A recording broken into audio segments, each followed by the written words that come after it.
Primeira coisa, eu sou a Shayla. Sejam muito bem-vindos ao Conecta RPPS 2020, edição virtual. A gente está muito feliz de receber todos vocês. E a primeira coisa a se dizer é que quem não é cliente da 3T, que está nesse momento, é importante que você saiba que nós tratamos os nossos clientes como família. Nós tratamos os nossos contatos, os nossos retornos, as nossas demandas, são todas com muito afeto e muito carinho, muita responsabilidade. São valores que a 3T tem, então, por favor, não se acanhem, porque a gente tenta trabalhar os nossos clientes para que eles tenham uma linguagem e um contato com a gente muito aberto.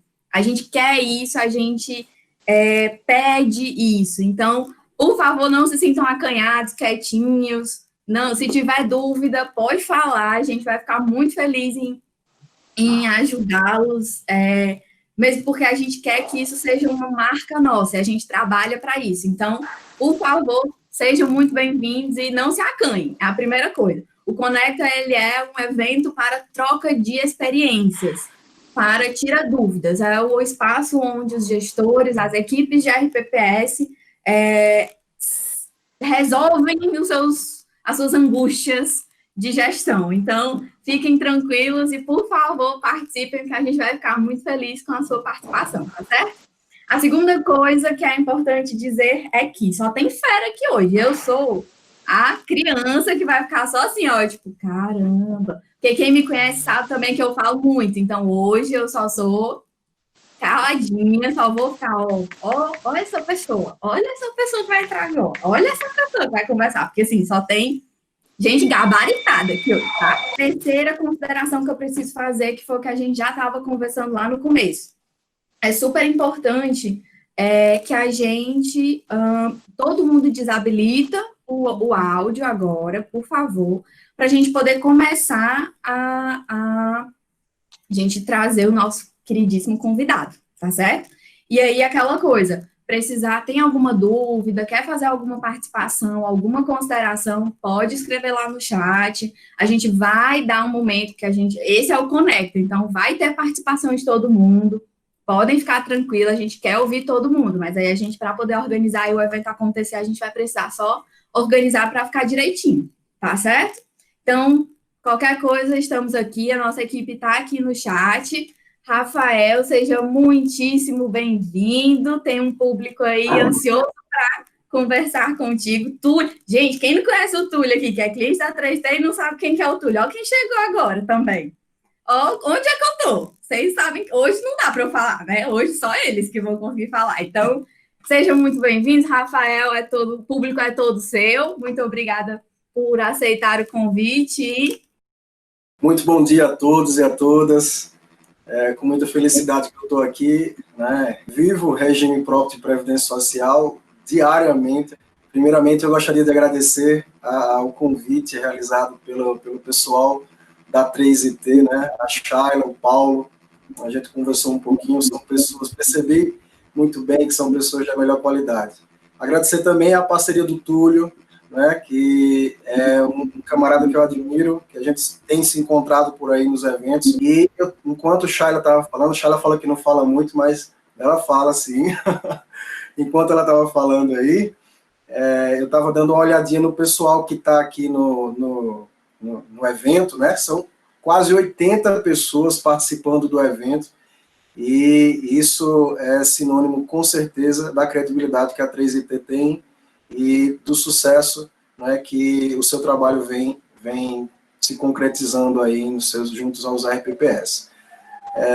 RPPS, acima de tudo, é responsabilidade, né? É uma responsabilidade muito grande, cada vez mais com as alterações que vem sendo promovido aí a partir de janeiro de 2019, né? Nós temos a MP 871, que foi convertida no dia 18 de junho para a Lei 13.846, né? E depois nós tivemos a Emenda 103 de 2019, que trouxe toda essa repercussão que nós vamos conversar agora.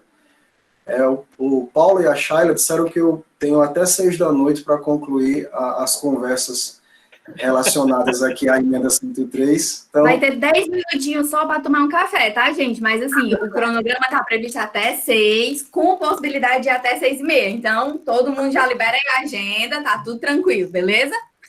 Eu conversava há poucos dias com o Paulo, eu participei nesse final de semana de um evento também de regime próprio de previdência, promovido por uma pós-graduação lá do estado de São Paulo, que só falando sobre regras da Previdência, de alteração de regras e regimes próprios de Previdência, foram 3 horas, isso aí é verdade. Então, assim, é muita coisa. Obviamente que o espaço de hoje é curto, e aí eu vou trazer as principais angústias que eu, como uma pessoa de gestão de RPPS, sei que existe. Primeiramente, cumprimentar aqui alguns colegas, né? O mestre José Itamar Oliveira está aqui, eu estou vendo, né, um amigo que eu encontro sempre nos eventos aí da ABPEM, da NEPREM, é uma pessoa que da maior qualidade, muita experiência em regime próprio de previdência social. É uma honra estar falando aqui para o mestre Itamar. E, em nome dele, eu cumprimento todos os outros que estão aqui, 85 pessoas que estão aqui nos escutando nesse instante. Eu vou pedir a permissão de vocês para fazer uma breve apresentação. Eu preparei aqui uma breve apresentação especialmente para o Conecta. E eu vou colocar aqui essa apresentação a partir de agora. Você começa a contar a partir de agora, tá bom, Chalha? Ai, meu Deus, eu já tinha ligado o cronômetro quando eu passei. Rafael, seja bem-vindo. Eu já estava contando já. Não, peraí, deixa eu zerar de novo, então. Deixa eu só confirmar se vocês estão conseguindo ver a tela aí. Estão conseguindo ver a tela? Sim ou não? Pode me confirmar? Sim, estamos. Tudo show. Pronto. Muito bem, eu vou fazer aqui uma pequena apresentação. Eu sou advogado desde 2008, né, com a especialização aí na área de direito previdenciário, regime geral e regime próprio, né, um escritório consolidado, graças a Deus, aqui na Paraíba relacionado a essa matéria, tá? Eu sou consultor jurídico de regimes próprios de previdência social, e aí eu sei justamente a angústia que todos estão passando nesse momento de transição, né? No IPSEM, no Instituto de Previdência do município de Campina Grande, eu sou o coordenador de Previdência Social, que significa a gestão das concessões e da manutenção dos benefícios previdenciários, né? Eu tenho uma obra publicada nacionalmente pela editora Anhanguera de São Paulo, Direito Previdenciário, e sou professor também. Pois bem, pessoal, eu trouxe aqui poucos, mas importantes temas para que a gente possa conversar aqui sobre os principais tópicos da emenda 103. A primeira é uma que nos palpita bastante o coração pelo instante que nós estamos, né?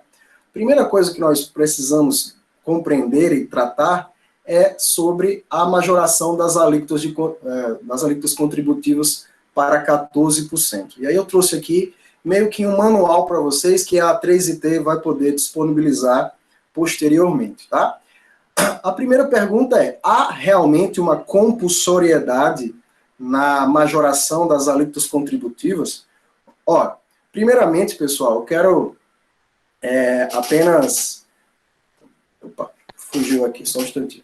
Primeiramente, eu quero apenas lembrar aos senhores que eu não estou aqui na qualidade de advogado apenas, né? Eu estou na qualidade de pessoa de gestão de regime próprio de previdência social, e eu tenho toda a preocupação com o equilíbrio financeiro atuarial. Eu sei todas as angústias dos institutos frente aos tribunais de contas, porque também é minha área de atuação, frente ao Ministério da Economia, porque também é minha área de atuação.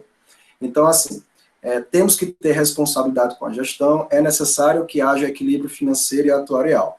Mas a impressão que dá, quando nós tentamos cumprir toda a normativa que existe, né, relacionada ao equilíbrio financeiro e atuarial, e isso vem ao setor de contabilidade do regime próprio, o setor de concessão e de manutenção, perícia médica, né, vem os conselhos de administração, né, vem as aplicações financeiras. Então tudo isso faz parte da responsabilidade da governança e da gestão dos regimes próprios de previdência social. Então tudo isso está na frente, tá certo? Tudo isso vem em primeiro plano.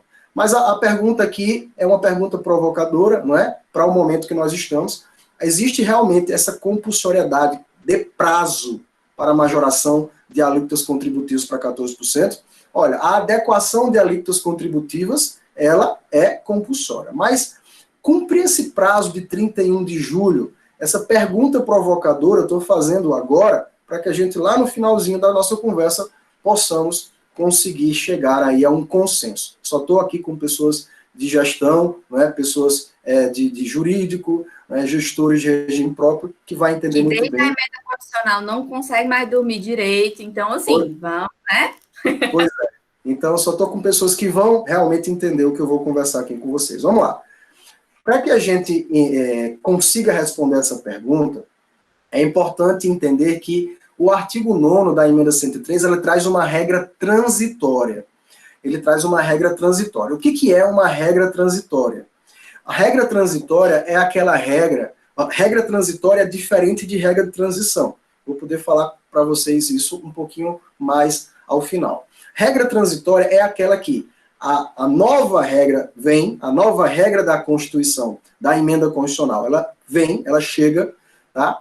Sem trazer a totalidade das suas explicações para que seja possível ser cumprido. Essa nova regra é o que nós chamamos de regra permanente, tá certo?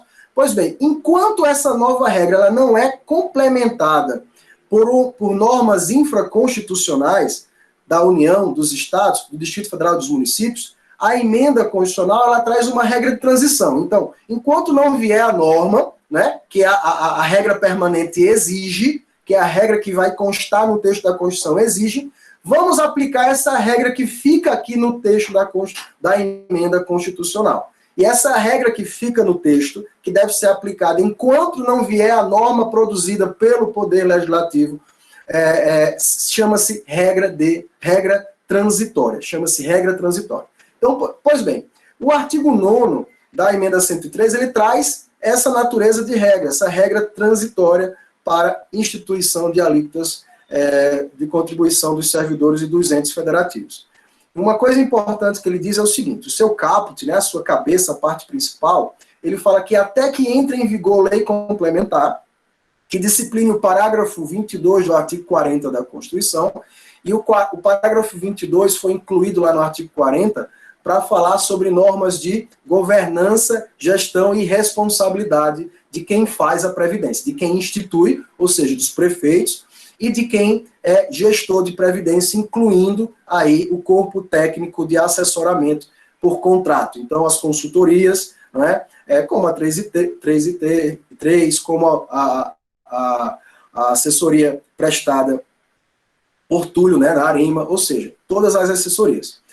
É isso que traz o parágrafo 22 do artigo 40, né, normas de governança, gestão e responsabilidade.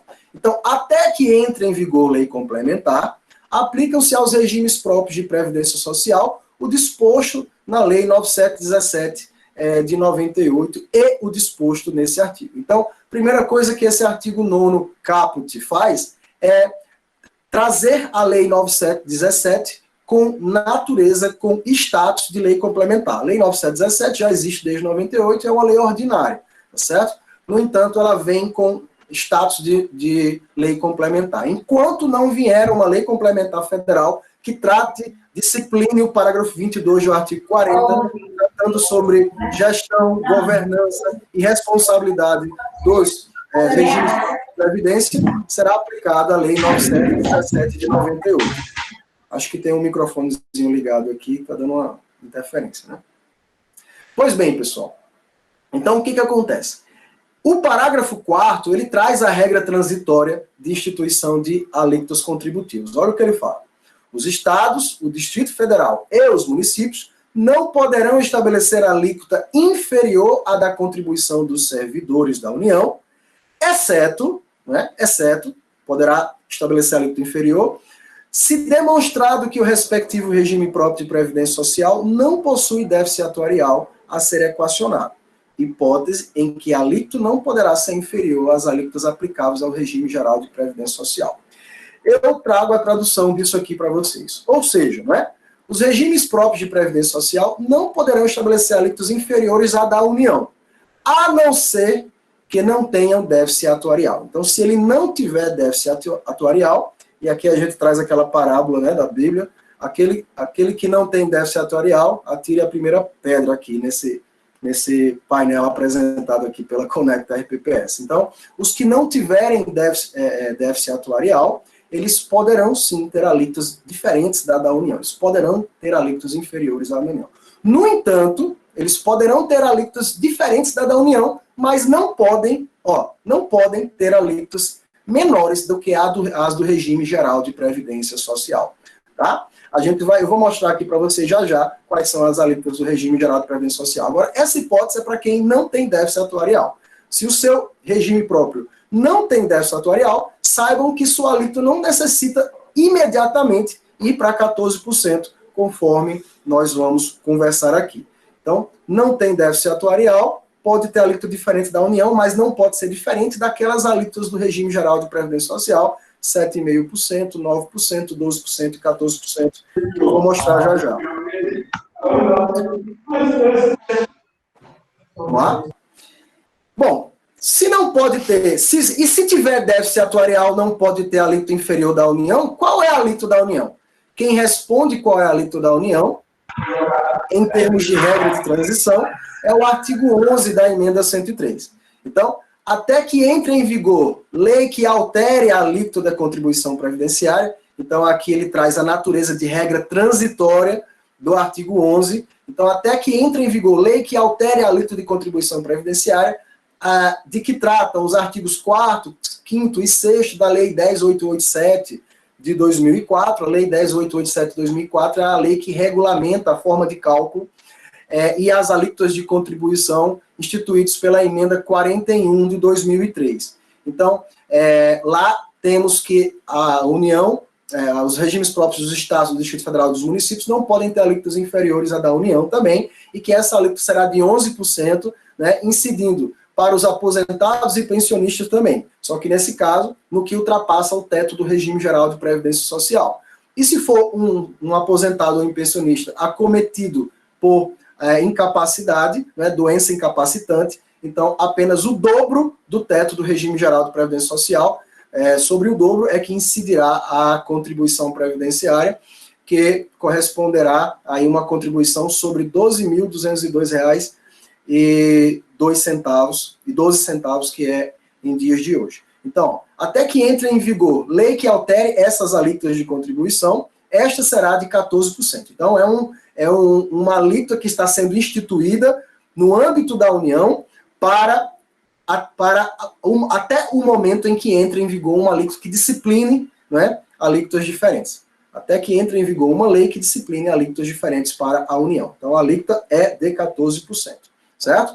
Nesse caso, se os estados, o Distrito Federal e os municípios não podem estabelecer a alíquota inferior à da contribuição dos servidores da União, a alíquota dos estados, do Distrito Federal e dos municípios deve ser de 14%. Essa é a construção que a emenda faz até agora, tá?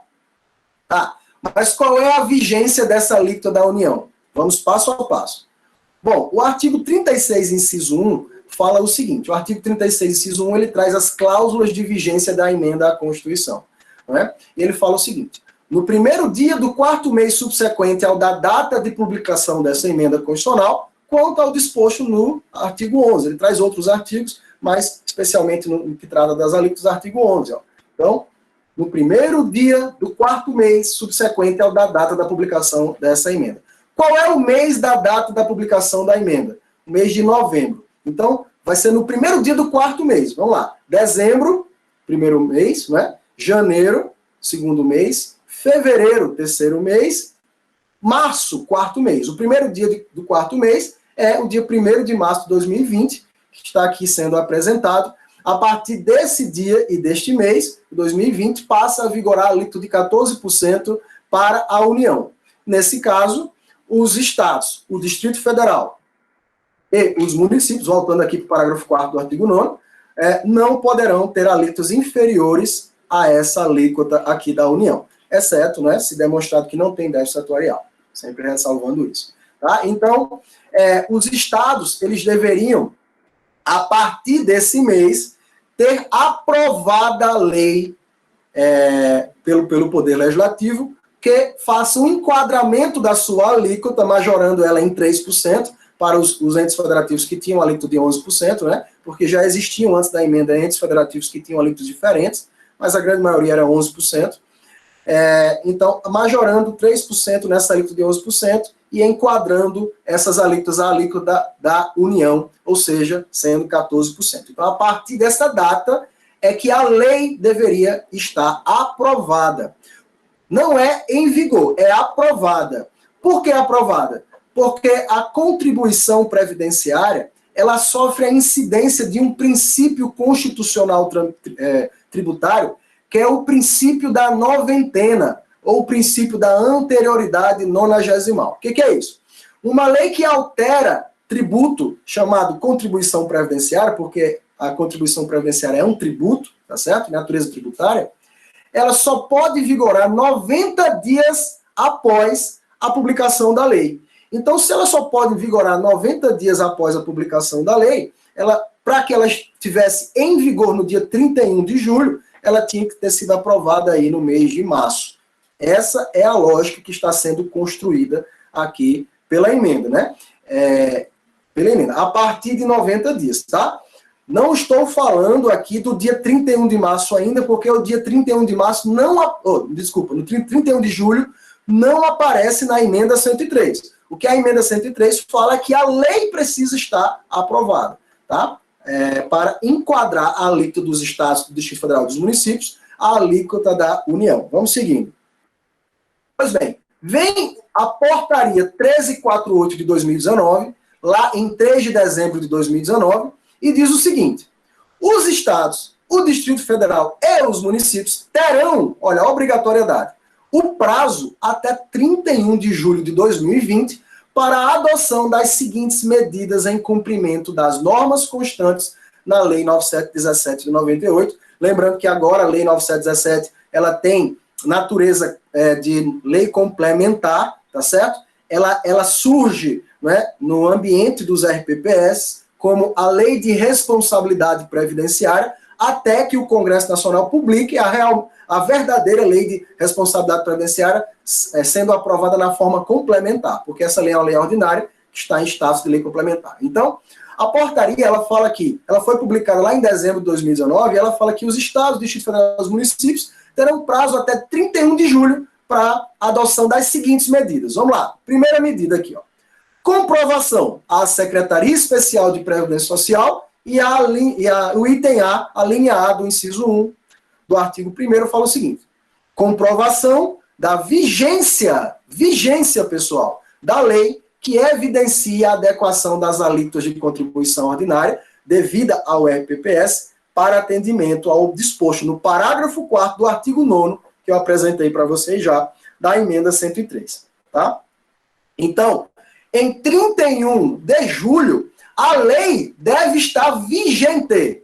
Não é que até o dia 31 de julho a lei deve estar aprovada, não. Porque se ela for aprovada em 31 de julho, até 31 de julho, pelas câmaras municipais, pelas assembleias legislativas e pela Câmara Legislativa do Distrito Federal, ela só vai poder estar vigente 90 dias depois. Então seria agosto, setembro, outubro. E isso já levaria a um desenquadramento com as regras trazidas pela emenda 103.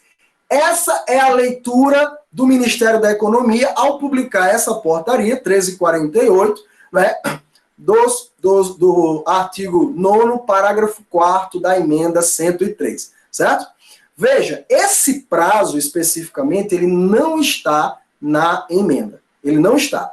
Mas o Ministério da Economia, né, cuja equipe foi responsável por apresentar ao Congresso Nacional a reforma da Previdência, interpreta que a vigência da lei deve ocorrer até o dia 31 de julho de 2020. Quem não tiver nessa situação estaria desenquadrado. E para que a vigência da lei estivesse até dia 31 de julho, o ente federativo deveria ter aprovado através de sua Câmara Municipal, se for o município, por exemplo, 90 dias atrás. 90 dias atrás. Não está assim, está desenquadrado. Qual é a consequência para quem não estiver enquadrado de acordo com o que foi apresentado até agora, pela emenda e pela portaria do Ministério da Economia. Quais são as sanções para o município que não alteraram suas alíquotas nesse modelo que foi apresentado até agora? A sanção, primeiro vamos conhecer o que o artigo 1º da emenda 103 alterou lá nas finanças públicas da Constituição Federal, no artigo 167. Ele diz que é vedado, lá no inciso 13, olha só, a transferência voluntária de recursos, a concessão de avais, as garantias e as subvenções pela União e a concessão de empréstimos e de financiamentos por instituições financeiras federais aos estados, ao Distrito Federal e aos municípios, na hipótese de descumprimento das regras gerais de organização e funcionamento do regime próprio de previdência social. Quais são as regras gerais de organização e funcionamento do regime próprio de previdência social atuais? São as regras que constam na Lei 9717. Tá? E o que é que a portaria fala? Fala aqui, se não for cumprido o parágrafo 4º do artigo 9º da emenda 103, e também não for cumprido os artigos 2º e 3º da Lei 9717, e além disso, o inciso 14 do artigo 5º da portaria 204 de 2008, para quem não lembra, a portaria 204 de 2008 é a portaria que cria o certificado de regularidade previdenciária, o CRP. Tá? Então, quem não cumprir esses institutos jurídicos previstos nessas normas, estaria desenquadrado, estando descumprindo, então, as normas de organização e funcionamento do regime próprio de previdência social. Estando, então, o município punido com a ausência de verbas federais e a possibilidade de contratação com a União, seja de empréstimos, né, de financiamentos, concessão de aval, garantia, subvenção pela União. Mas o mais importante é que as verbas de transferência, né, os recursos que a União encaminha para o município, eles não podem ser encaminhados porque o seu legislativo, no caso aqui específico das alíquotas, não aprovou a alíquota, né, dentro de um prazo em que 90 dias depois ela esteja vigente até o dia 31 de julho de 2019, o que ocorrerá na sexta-feira, não é isso? Oi. Rafael, só um minutinho aqui da tua apresentação. Gente, vamos todo mundo mandando esse link dessa reunião para os prefeitos, né? Para todo mundo já estar no mesmo, né? Todo mundo já tá ficar sabendo dessas conversas. Quem estiver desavisado, né? Já é bom. Olha, Shayla, essa apresentação aqui em PDF, eu estou encaminhando para que vocês possam encaminhar para todos os institutos aí, tá ok? Então, o pessoal fica com essa apresentação de lembrança aqui para ir estudando. Então, pessoal, essa é a previsão do artigo 167 da Constituição, tá? No entanto, a Lei 9717, ela traz também a sua previsão, que é a atual Lei de Responsabilidade Previdenciária, né? A lei com status de lei complementar, recepcionada pelo artigo 9º da emenda 103 como lei complementar. Olha o que ela fala aqui, ó. O descumprimento do disposto nessa lei pelos estados, Distrito Federal e municípios e pelos respectivos fundos, né, pelos institutos de previdência, né, pelos fundos de previdência, o descumprimento implicará suspensão da transferência voluntária dos recursos da União, né, das transferências voluntárias, impedimento para celebrar acordos, contratos, convênios, ajustes, bem como receber empréstimos, financiamentos, avais, subvenções em geral de órgãos e entidades de administração direta e indireta da União, como já falamos aí no artigo 167, inciso 13, e suspensão de empréstimos e financiamentos, tá? Pessoal, também há, não neste caso de alteração da alíquota, mas no caso da gestão, a responsabilidade para os prefeitos, gestores, né, e todo o corpo de assessoramento de regimes próprios de previdência trazido pela Lei 9717, com redação dada pela MP 871, alterada no dia 18 de junho de 2019, pela Lei 13846 de 2019, que são responsabilidades previstas no artigo 8º, 8º-A e 8º-B da Lei 9717. Não estou tratando dessa responsabilidade direta dos gestores e do seu corpo de assessoramento aqui nessa apresentação, porque estamos falando especificamente de alíquota. E aí o gestor ele não pode ser punido por não ter havido aí a adequação da alíquota, porque isso é uma tarefa de encaminhamento do prefeito, do governador, né, para o seu legislativo correspondente, para as suas câmaras municipais e para a Assembleia Legislativa, no caso dos estados. Nesse caso, quem vai ser punido vai ser o município, tá certo? Vai ser o município. Então, vamos lá.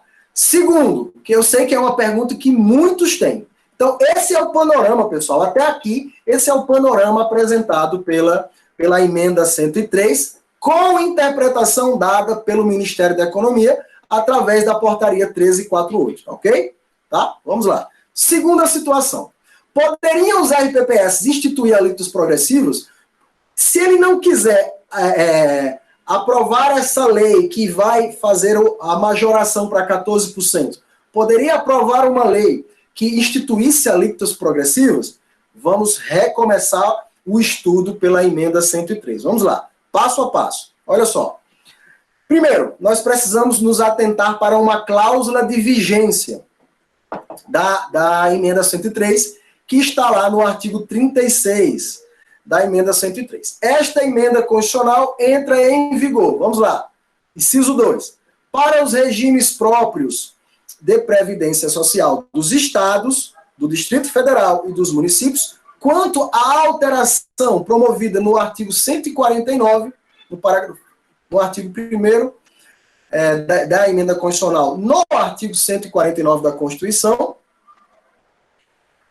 na data da publicação de lei de iniciativa privativa do respectivo Poder Executivo, que as referende integralmente. Tradução. A emenda 103, ela alterou o artigo 149 da Constituição Federal. O que o artigo 149 da Constituição Federal dizia, né, antes da alteração? Dizia isso, ó, parágrafo 1º. Os estados, o Distrito Federal e os municípios instituirão contribuição cobrada de seus servidores para o custeio em benefício destes do regime previdenciário de que trata o artigo 40, o regime próprio de previdência, cuja alíquota não será inferior à da contribuição dos servidores titulares de cargo efetivo da União. Esse era o artigo 149, parágrafo 1º, com redação dada pela emenda 41, né? Ou seja, o artigo 149 antes da emenda 103. O que é que diz o artigo 149 alterado pela emenda 103? Ao invés de ter um parágrafo 1º, ele tem o parágrafo 1º, o parágrafo 1º-A e o parágrafo 1º-B. Presta atenção. E o artigo 36, ele está falando que isso aqui só vai valer para os estados, Distrito Federal e municípios quando houver uma lei de cada um desses respectivos entes que referende totalmente o que está escrito aqui. Então, tem que referendar os parágrafos 1º-A e 1º-B, no âmbito do município, do estado e do Distrito Federal, do constante no novo artigo 149. O que o novo artigo 149 da Constituição fala?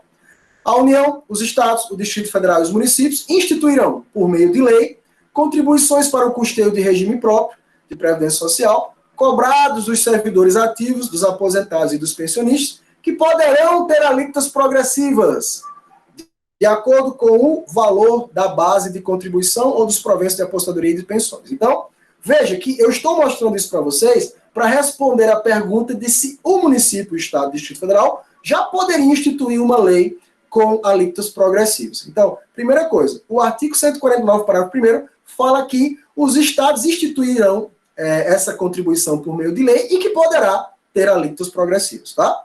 O que diz o parágrafo 1º? Quando houver déficit atuarial, a contribuição ordinária dos aposentados e pensionistas poderá incidir sobre o valor dos proventos de aposentadoria e pensões que superem o salário mínimo. Bom, esse parágrafo 1º-A ele é essencial para que a gente entenda a lógica da alíquota progressiva. Porque se a alíquota vai ser progressiva, ela vai poder ser menor que 14%. E ela sendo menor que 14%, ela poderá, né, ela deverá ser igual à da União, e aí ela poderá ser de 7,5%. Né, 7,5%, e aí progressivamente ela vai sendo majorada. E aí, se ela for de 7,5%, ela será sobre um valor que supere um salário mínimo, gente. Então, é essencial que saiba que quando o Instituto de Previdência for deficitário atuarialmente, ele poderá cobrar alíquotas contributivas que superem um salário mínimo, na forma progressiva, conforme afirma o parágrafo 1º do artigo 149, e vai por faixas da remuneração do servidor, aumentando essa contribuição. Vamos lá. O que é que o parágrafo 1º-B fala? Demonstrada a insuficiência da medida prevista no parágrafo 1º-A, então, se a alíquota progressiva que institui contribuição a partir do valor que supere um salário mínimo não for suficiente para atenuar o déficit atuarial do Instituto, não é? Na verdade, para equacionar, não é só para atenuar, né? Para ter um plano de equacionamento, como um plano de equacionamento.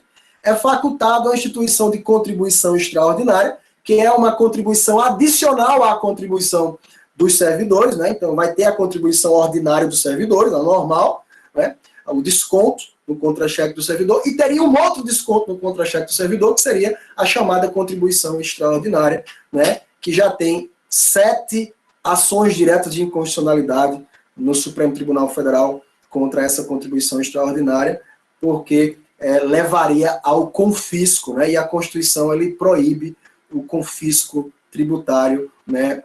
Sobre os rendimentos de qualquer pessoa. Então, vamos lá. Esse é o artigo 149, lhes apresento o novo artigo 149 da Constituição. O que fala que deve haver uma instituição por lei de contribuições previdenciárias e que elas podem ser progressivas. Se tiver déficit atuarial, a contribuição pode superar o salário mínimo e, se não for suficiente para equacionar o déficit previdenciário do Instituto, né, então pode haver uma contribuição extraordinária. Esse é o panorama do artigo 149. A nota técnica 12.212 do Ministério da Economia, né, explicando a emenda 103 para estados, Distrito Federal e municípios, traz lá no seu item 122 o seguinte texto: enquanto não houver o referendo integral da nova redação dada ao artigo 149, ou seja, enquanto não tiver uma lei do estado, do Distrito Federal e do município que reproduza isso aqui, ó, tá? Parágrafo 1º, parágrafo 1º-A e parágrafo 1º-B, no âmbito do município, do estado ou do Distrito Federal, por meio de lei estadual, distrital ou municipal, continua a valer para esses entes subnacionais a redação do referido artigo anterior à data de entrada em vigor da emenda. Então, primeiro, se é o parágrafo 1º do artigo 149 que fala em alíquotas progressivas, para que eu possa instituir uma alíquota progressiva, eu preciso de uma lei no meu ente federativo que referende, que copie e cole isso no âmbito do município, o artigo 149 no âmbito do município, para que eu possa pensar em instituir a alíquota progressiva, certo? Essa é a tradução do item 122 da nota técnica 12.202 do Ministério da Economia. Tá? A nota técnica ainda traz no item 123. Isto significa que, sem o referendo mediante lei do ente subnacional, que são os estados, distritos federais e municípios, de que trata o inciso 2 do artigo 36, que a gente já apresentei para vocês, os estados, o Distrito Federal e os municípios não poderão instituir alíquotas de contribuição para o custeio do RPPS de forma progressiva. Então, para pensar em instituir a alíquota de forma progressiva, tem que ter uma lei, antes da lei que vai alterar a alíquota contributiva, uma lei que referende o parágrafo 1º, parágrafo 1º-A e parágrafo 1º-B do artigo 149 da Constituição no âmbito do município, do estado ou do Distrito Federal. E aí depois eu vou ter que aprovar uma outra lei para instituir as alíquotas progressivas, tá? Vamos lá. A portaria 1348, de forma muito importante, trata dessa possibilidade da instituição de alíquotas progressivas. Preste atenção. Na definição das alíquotas de contribuição ordinária, devidas ao RPPS, para cumprimento da adequação a que se refere a linha A do inciso 1 do artigo 1º, o artigo 1º fala da data do dia 31 de julho, né? Deverão ser observados os seguintes parâmetros. Vamos lá. E ele coloca duas situações. Vamos lá. Para o RPPS, em relação ao qual seja demonstrada a inexistência de déficit atuarial a ser equacionado, então, para o RPPS que não tem déficit atuarial, a alíquota de contribuição dos segurados e pensionistas não poderá ser inferior às alíquotas aplicáveis aos segurados do regime geral de previdência social. Então, se o RPPS não tiver déficit atuarial, ele pode criar sua própria alíquota contributiva. Ela só não pode ser menor do que as alíquotas do regime geral. Quais são as alíquotas do regime geral? Estão aqui na tela para vocês. Né? A partir de março de 2020, a alíquota do regime geral é o seguinte, até um salário mínimo, 7,5%. De um salário mínimo a R$ 2.089,60, 9%.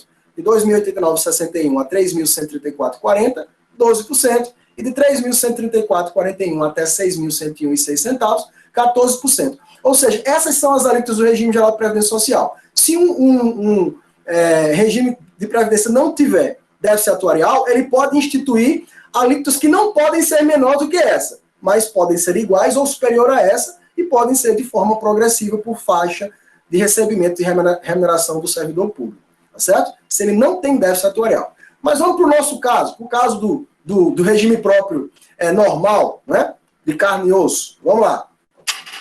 Para os RPPS com déficit atuarial, isso, pessoal, é o ensinamento da portaria 1348 do Ministério da Economia.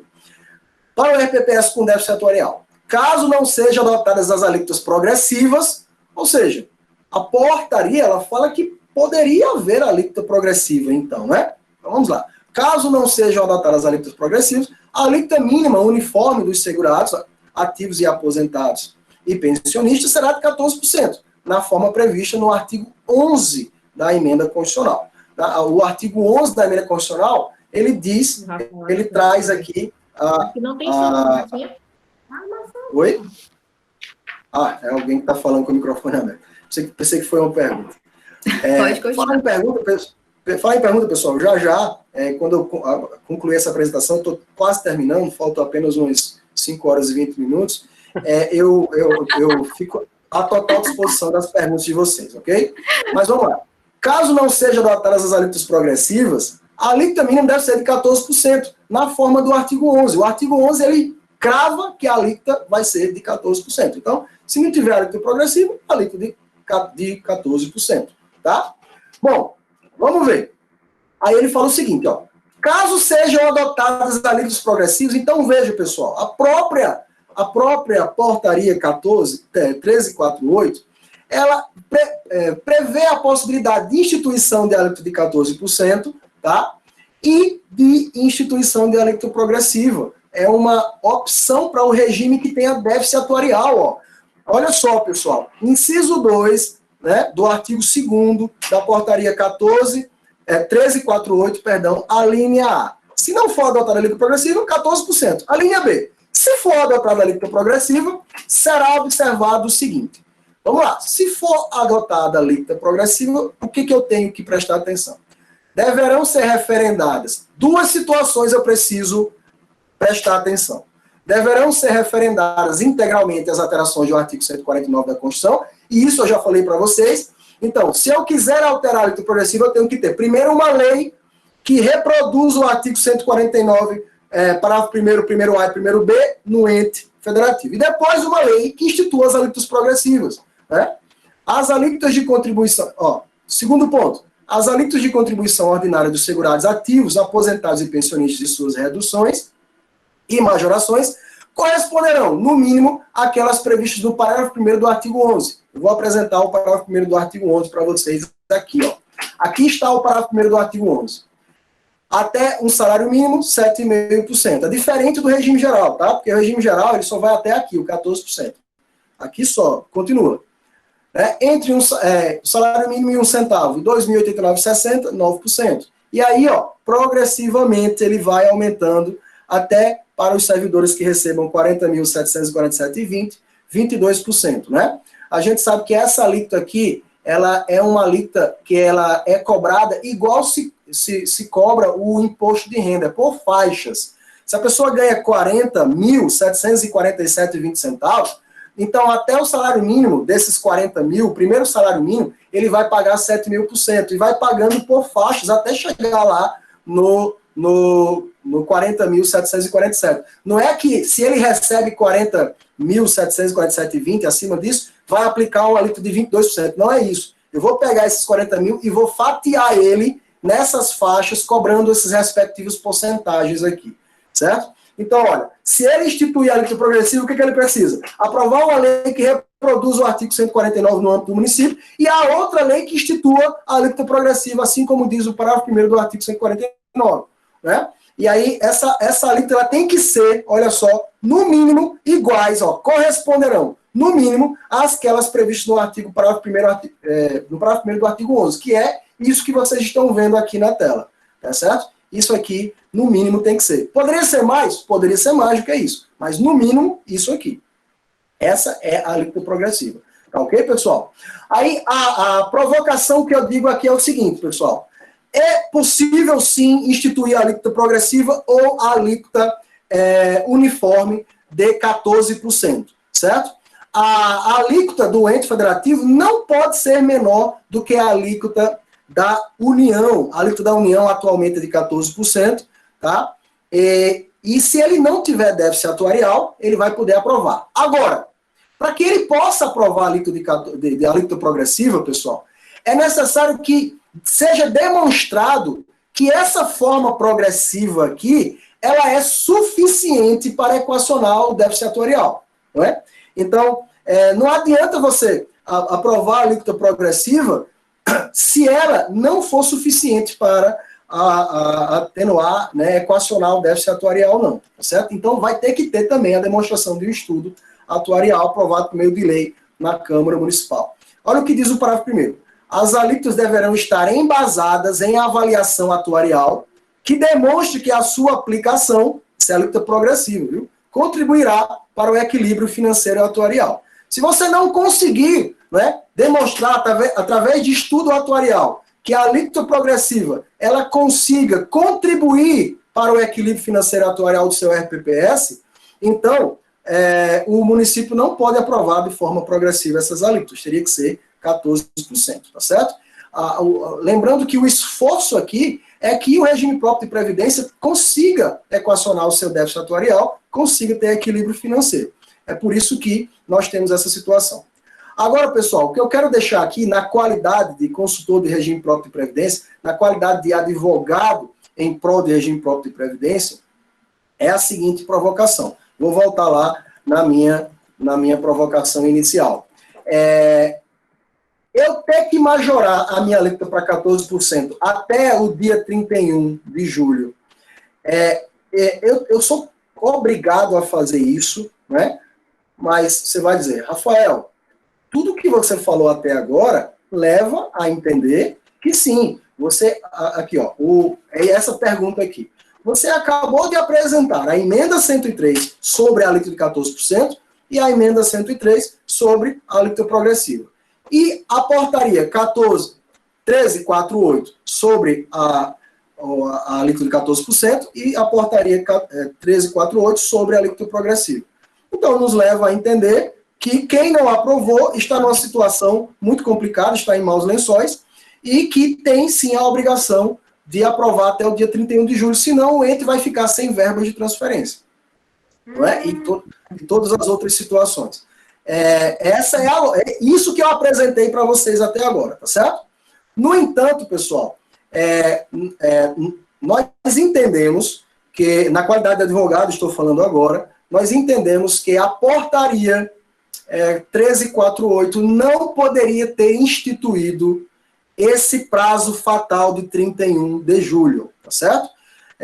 Não poderia. E aí tem toda uma tese jurídica, um embasamento jurídico que já vem sendo aceito pelo Poder Judiciário e que nós já estamos manejando, nós, quando eu falo, o nosso escritório, Ferreira Rosa Romero Rabelo, manejando em prol de alguns municípios, tá certo?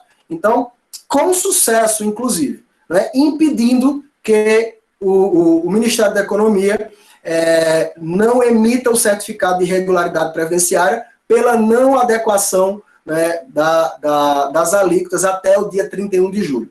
Veja, nós não estamos discutindo a emenda 103 judicialmente, nós não estamos discutindo a obrigatoriedade da adequação das alíquotas, seja de 14% ou seja progressiva. Nós estamos discutindo a obrigatoriedade instituída por uma portaria do Ministério da Economia, não é, que obriga, em face do princípio da autonomia dos entes federativos, os estados, o Distrito Federal e os municípios a cumprirem uma regra até o dia 31 de julho. Essa regra não consta na emenda 103, tá certo?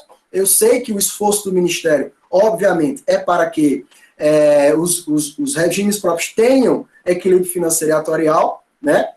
É nobre, com certeza, mas obrigar os estados, o Distrito Federal, por meio de uma portaria, a cumprir uma regra fixada por essa portaria, nós entendemos que fere o caput do artigo 18 da Constituição Federal, né, que prevê a autonomia legislativa e administrativa e financeira dos entes federativos. E já digo para vocês que essa tese tem aceitação, sim, no Poder Judiciário. Então, para quem estiver com situação nessa situação de desenquadramento, saibam que o Ministério da Economia não vai emitir os certificados de regularidade previdenciária e automaticamente o município vai deixar de receber as verbas de transferência que recebe, tá certo? Isso é tiro e queda. Você só tem um remédio para isso, é se irresignar judicialmente, que é o que nós estamos fazendo, não é, para municípios de alguns estados através da via judicial. Perfeito? Eu não sei quanto tempo eu tenho ainda, Shayla. Tenho ainda uma meia hora aí ou não? Já passou meia hora? Oi? Meia hora? A gente está trabalhando assim com 10 minutos. Eu tenho 10 minutos? Tem uns 10 minutinhos ainda. Tá certo. E aí a gente abre a primeira rodada de perguntas. Pode ser? Perfeito. Olha só, pessoal. Então, é o seguinte, eu vou falar aqui de outras normas de aplicabilidade imediata, rapidamente, tá certo? Obviamente, a gente não consegue esgotar o tema, não, de jeito nenhum, mas eu vou estar sempre à disposição para vocês ao final dessa apresentação. Deixo o nosso e-mail, o nosso WhatsApp aí, para que vocês possam entrar em contato, se assim entenderem necessário. Veja bem, pessoal, outras normas de aplicabilidade imediata com essa provocação aqui da portaria 1348. Lembrando que o artigo 1º, ele diz que os estados, o Distrito Federal e os municípios terão um prazo até o dia 31 de julho de 2020 para, além da adequação das alíquotas, né, até o dia 31, esse é a nossa discussão judicial. Nada mais do que isso. Essa data fixada por uma portaria, né, por um ato infralegal, né, então não tem nem status de lei. Tá? Então vamos lá. É preciso também você observar que até o dia 31, vai ter que ser comprovada à Secretaria de Previdência a vigência da lei que dispõe sobre a transferência do RPPS para o ente federativo de responsabilidade do pagamento dos benefícios por incapacidade temporária para o trabalho, salário maternidade, salário família e auxílio reclusão.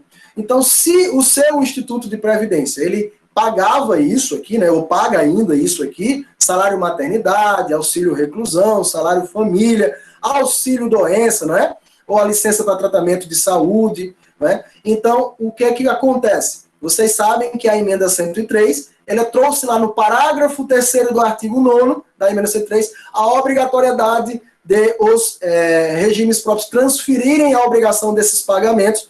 Tem que ser por meio de lei também, certo? Uma lei específica que faça essa transferência. Pode até ser no corpo da mesma lei das alíquotas de contribuição, né? Então, a emenda seria que altera as alíquotas de contribuição e dá outras disposições. Então, tem que ter também por meio de lei. Veja, a vigência da norma que transfira está lá na portaria. Então, nós também nos irresignamos judicialmente dessa medida, né? Obviamente que isso é para o equacionamento, não estamos discutindo isso aqui. Só que há um princípio constitucional, que é o princípio da repartição, né, da autonomia dos entes federativos, que precisa ser observado, né, antes de tudo, né? Então, vamos lá.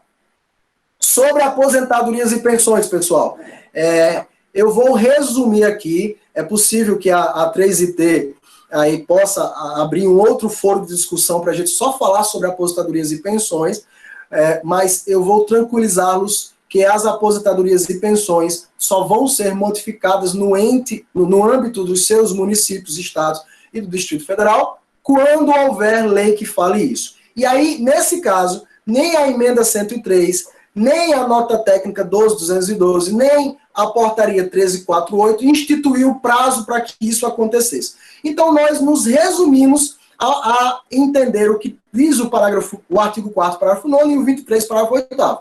O artigo 4º, parágrafo 9º, sobre as aposentadorias e o artigo 23, parágrafo 8º, sobre as pensões. Isso da emenda 103, não é? Vamos lá. Aplicam-se às aposentadorias dos servidores dos estados, do Distrito Federal e dos municípios as normas constitucionais e infraconstitucionais anteriores à entrada em vigor dessa emenda. O mesmo texto está aqui para as pensões. Aplicam-se às pensões concedidas aos dependentes de servidores dos estados, do Distrito Federal e municípios as normas anteriores. Quais são as normas anteriores? Aquela aplicação do artigo 40, parágrafo 7º, não é, a linhas A e B da Constituição Federal, com redação dada, com forma de cálculo, né, observada pelo artigo 2º da Lei 10.887 de 2004, tá certo? A partir de 19 para as pensões aí dos servidores, né, que falecerem a partir de 19 de fevereiro de 2004 em diante. Não muda nada, não se preocupem.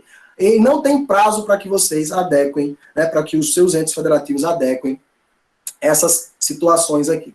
Quando alterarem, então, a emenda 103 acaba de ser recepcionada no âmbito federativo, tá certo? No entanto, em relação às pensões, eu trago aqui uma observação, tenha muito cuidado. O item 13, as linhas B, C e D da nota técnica 12.242, traz o seguinte trecho. A regra da emenda 103 de 2019 é complementada por alguns casos de acumulação previstos no parágrafo 1º do artigo 24. A emenda 103, pessoal, ela traz as informações sobre a pensão, as alterações sobre a pensão, nos artigos 23 e 24. Eu chamo a atenção de vocês para o artigo 24, que é a norma de eficácia plena e aplicabilidade imediata no seu município, sem necessidade de lei. Preste atenção.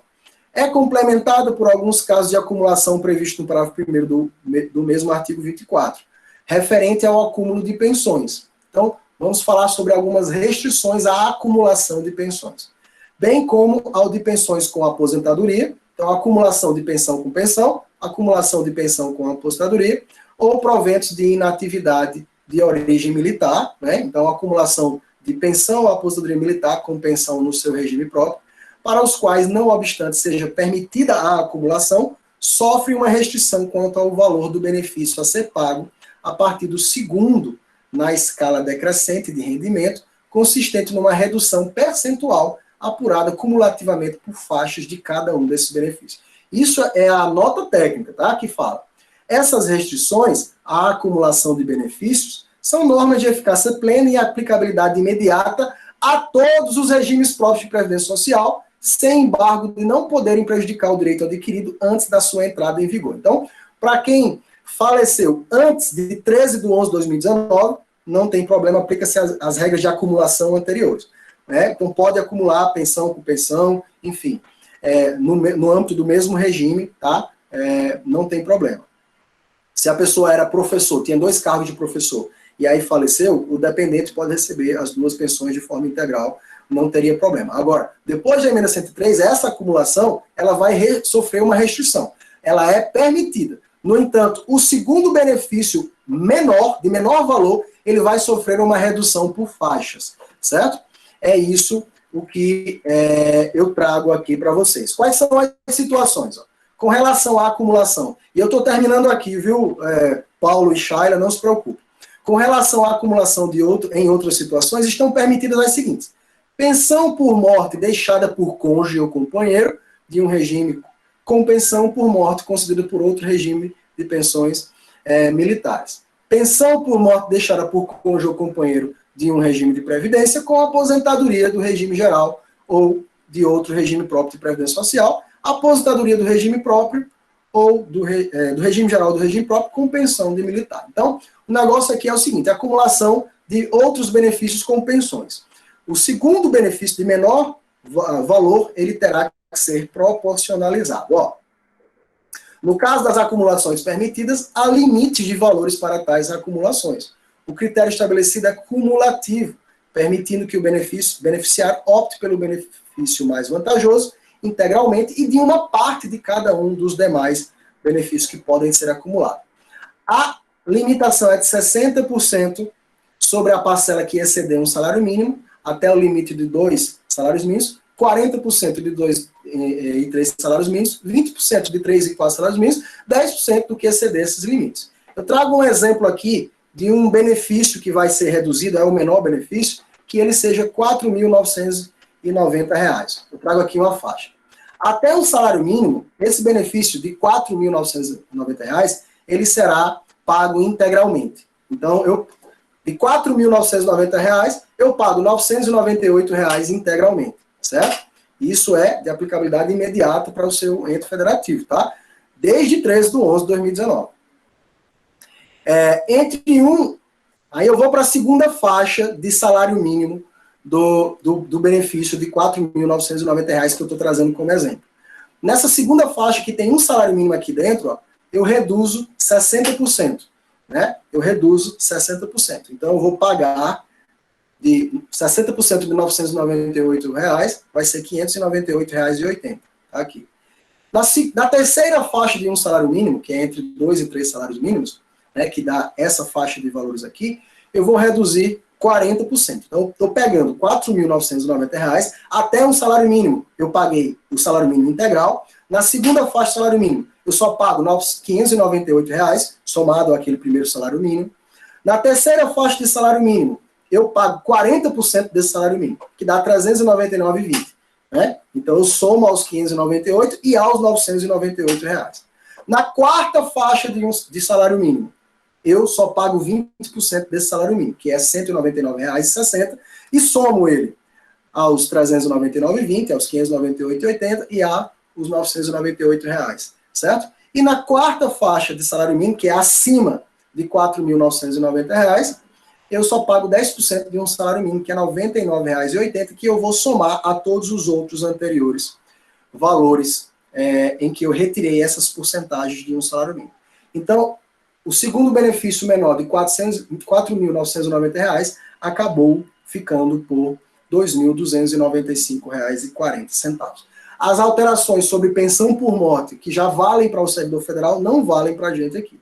Tá? Aqui é só sobre a acumulação. Eu vou conceder a pensão com base nas regras normais, mas quando esse dependente já recebeu uma pensão em outro regime, ou até no mesmo regime, seja no regime militar, seja no regime geral, seja em outro regime próprio, ou seja, no mesmo regime, eu vou ter que proporcionalizar, como eu fiz aqui, por faixas, igual se faz com o imposto de renda, e igual tem que se fazer com a alíquota progressiva de contribuição, eu vou retirar porcentagens por faixa do valor todo de pensão. Só se ele for menor do que o dependente já receba, tá certo?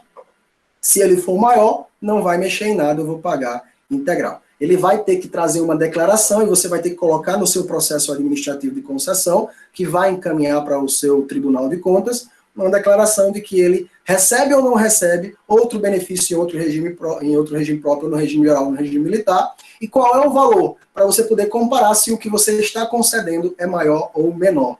Tá? Se for menor, você vai ter que proporcionalizar. Se não for menor, aí não há nada para fazer. Inclusive, a nota técnica e a emenda 103 indica que haverá um sistema de comunicação entre os regimes para que você possa não só confiar na declaração emitida pelo servidor, mas também consultar esse banco de dados. Esse banco de dados atualmente ainda não está amplamente posto a todos os regimes de previdência.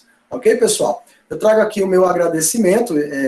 Esses são os poucos assuntos que nós podemos tratar, mas em pouco tempo foram assuntos de grande importância.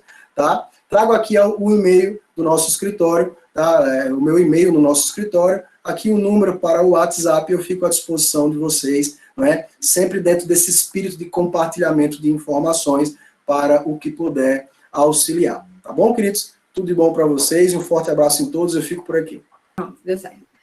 Muito obrigada, Rafael. Todo mundo tá suando aí, porque eu tô. Muita coisa, né, minha gente? Nervoso. E aí, agora, assim, como vocês puderam ver, a gente tentou não trazer as particularidades de cada lei, né? Na perspectiva de que é um assunto extremamente extenso e ele merece um momento só para eles. Então, as regras de concessão de benefício, a gente tem todo o interesse do mundo de postergar esse momento, né? Em outros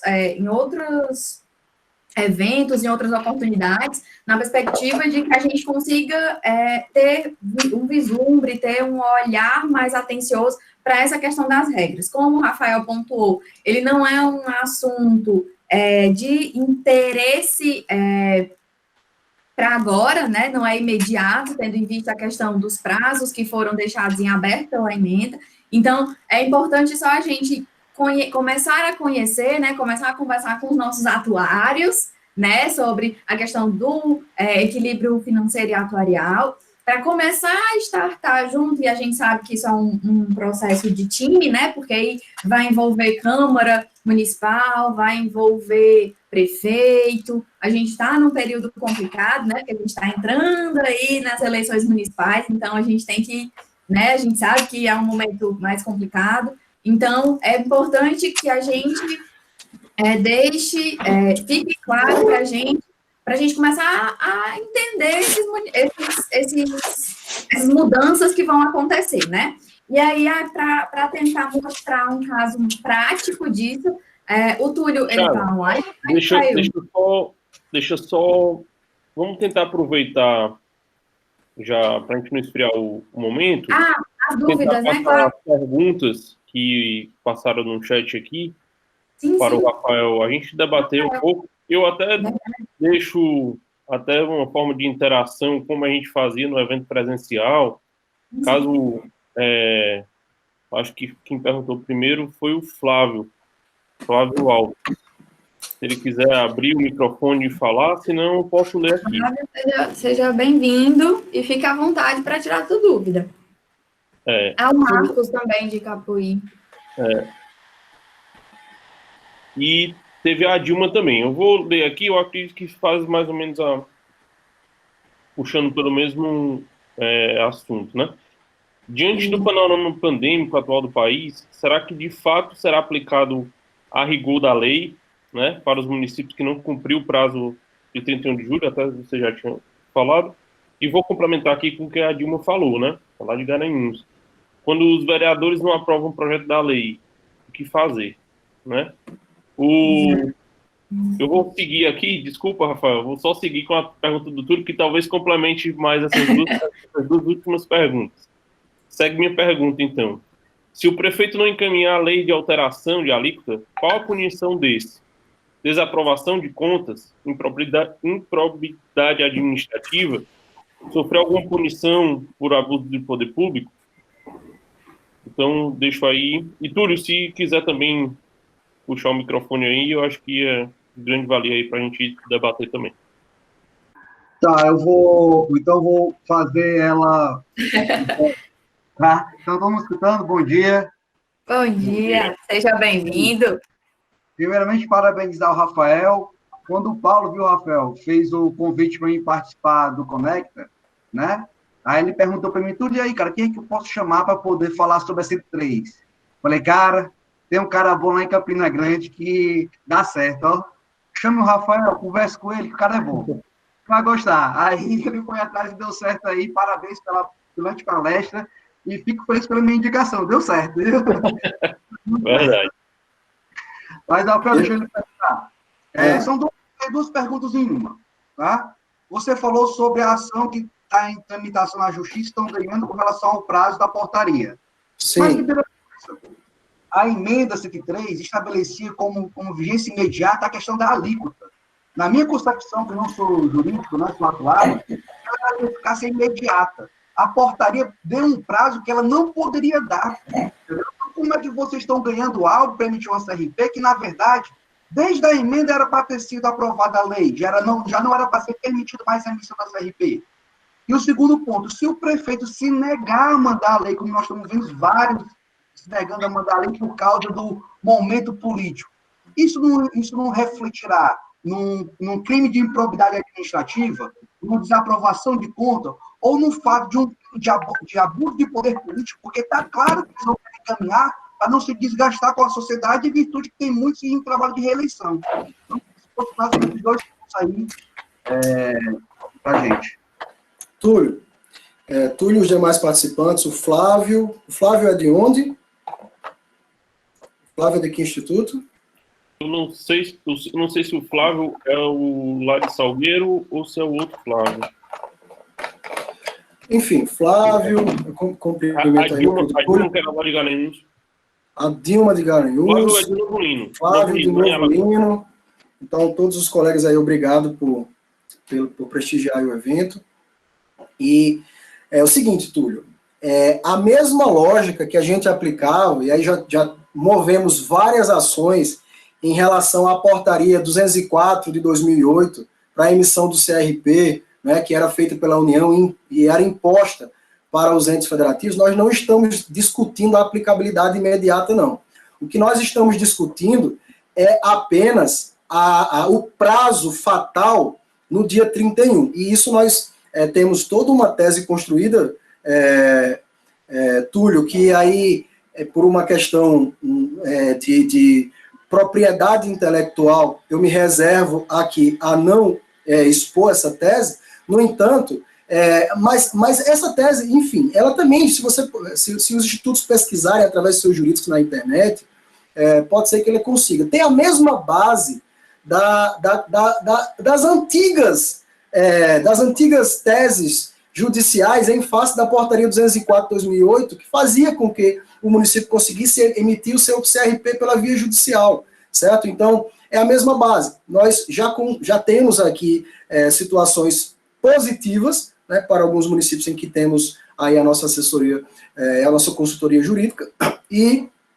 posso te dizer que, em relação a atacar o prazo fatal de uma portaria, isso tem sucesso judicial, certo? E vai continuar tendo, não tem problema. O que não pode acontecer é o Poder Legislativo e o Poder Executivo deixar de fazer esse compromisso. Até porque, se ele deixa de fazer esse compromisso, e aí esse prazo não é um prazo estabelecido na emenda, e eu sei que é confuso, tá certo? Porque ele coloca lá, no primeiro dia do próprio mês tem aplicabilidade imediata. A própria nota técnica 212 assume isso, que essa aplicabilidade é para a União, e os estados vão precisar se incorporar. Agora, vão precisar incorporar. Aí a nota técnica diz, quando eles vão precisar? Eles vão precisar quando referendarem a lei. Aí vem a portaria 1348 e diz que tem que ser no prazo de 31 de julho, certo? É um prazo razoável, Os institutos deveriam fazer, sim. O instituto que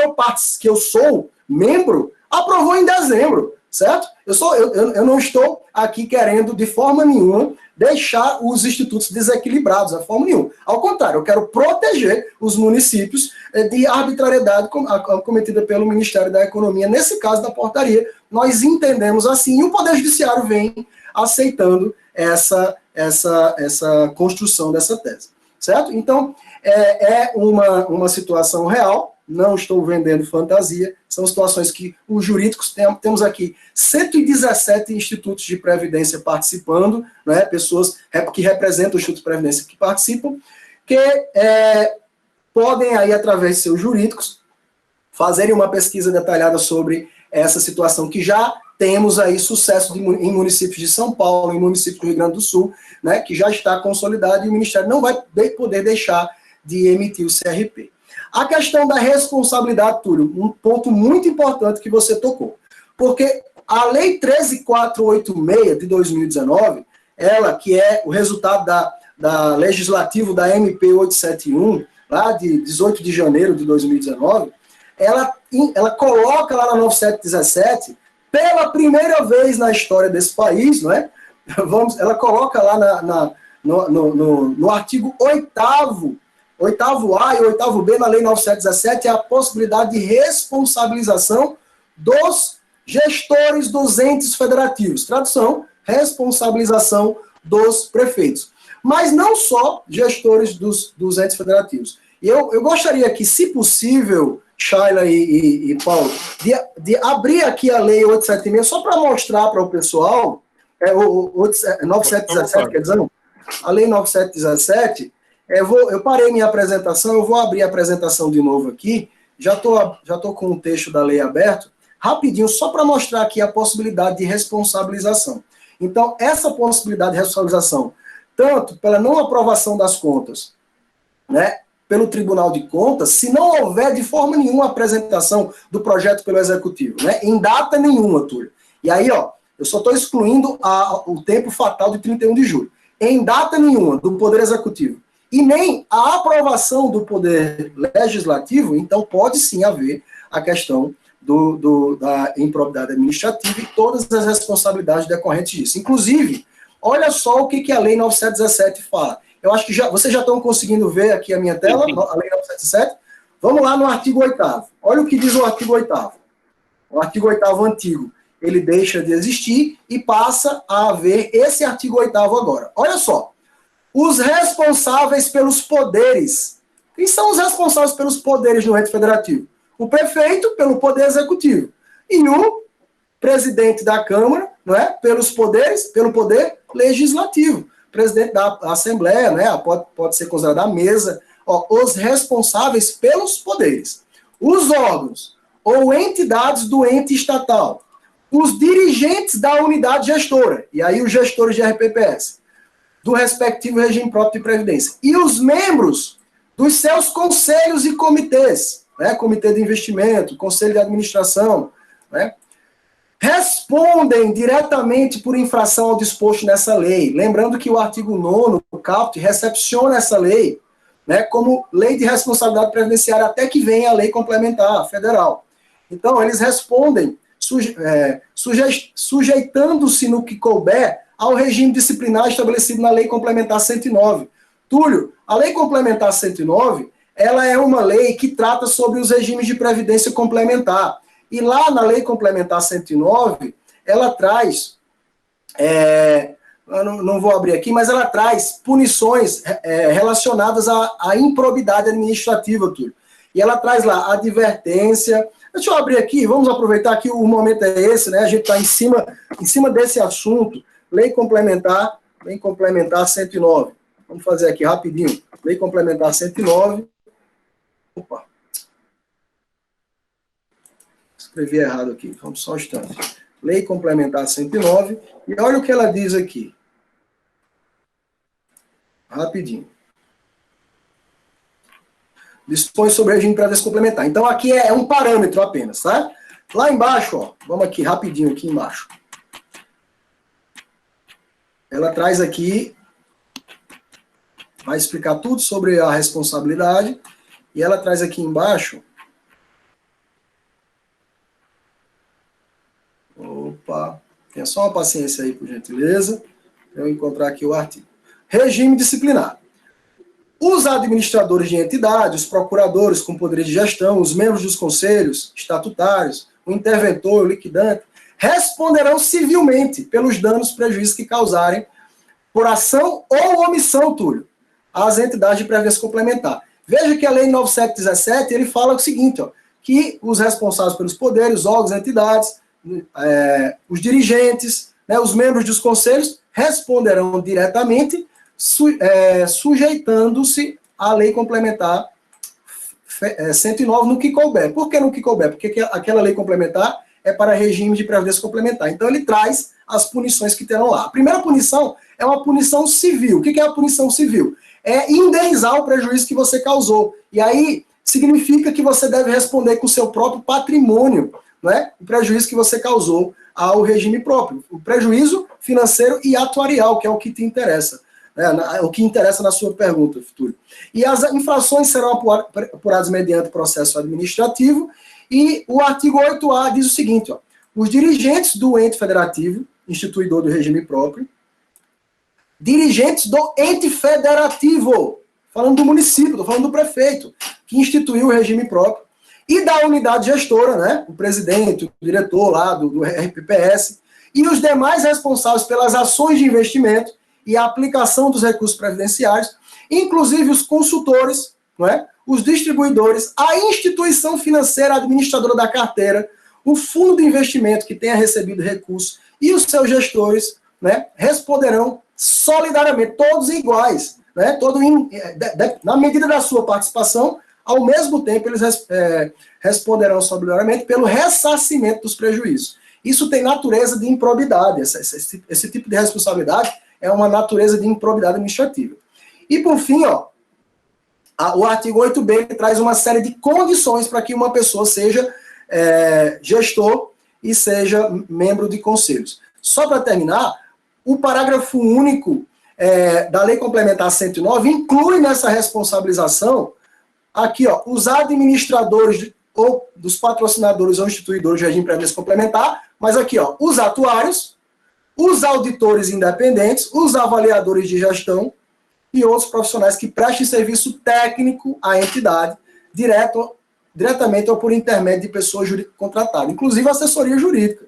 Né? Então, a assessoria atuária, né, a assessoria de investimentos financeiros, todos estão nessa responsabilização previstos aqui no artigo 8º, Túlio. Então, o Tribunal de Contas, obviamente, quando for emitir o parecer vou parar a apresentação aqui, quando for emitir o parecer pela aprovação das contas, né, o corpo técnico vai submeter aos conselheiros dos tribunais de contas, cada observação sobre cada item desse aqui. Né? E aí os conselheiros vão avaliar, né? Obviamente. E também o legislativo, né? Os vereadores vão ter que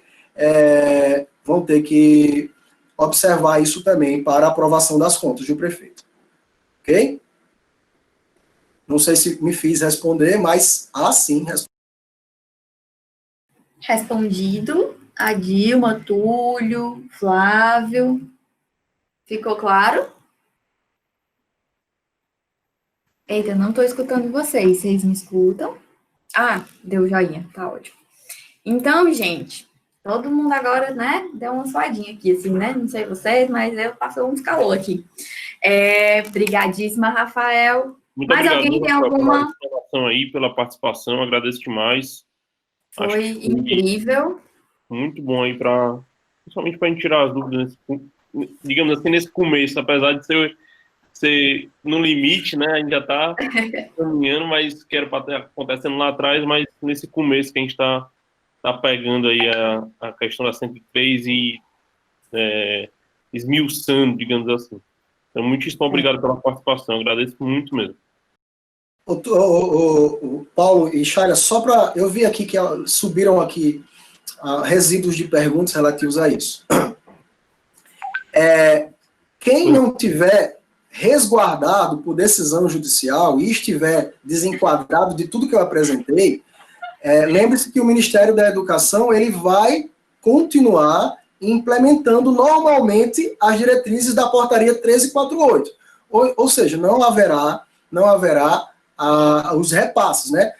Não está sendo previsto ali imediatamente, e aí eu estou tocando de novo na pergunta de Túlio, a responsabilização dos gestores e do prefeito, mas uma punição para o município, nesse instante. Agora, no momento da apuração de responsabilidade, né, da prestação de contas dos entes federativos, aí sim isso vai ser levado em consideração. Inclusive, eu já conversei sobre esse assunto com alguns auditores aqui do Tribunal de Contas da Paraíba, e é exatamente assim que eles pensam, né? A questão da punição imediata vai ser para o ente, porque ele vai deixar de receber verbas de transferência. Mas no instante da prestação de contas anuais, né, isso vai ser levado em consideração.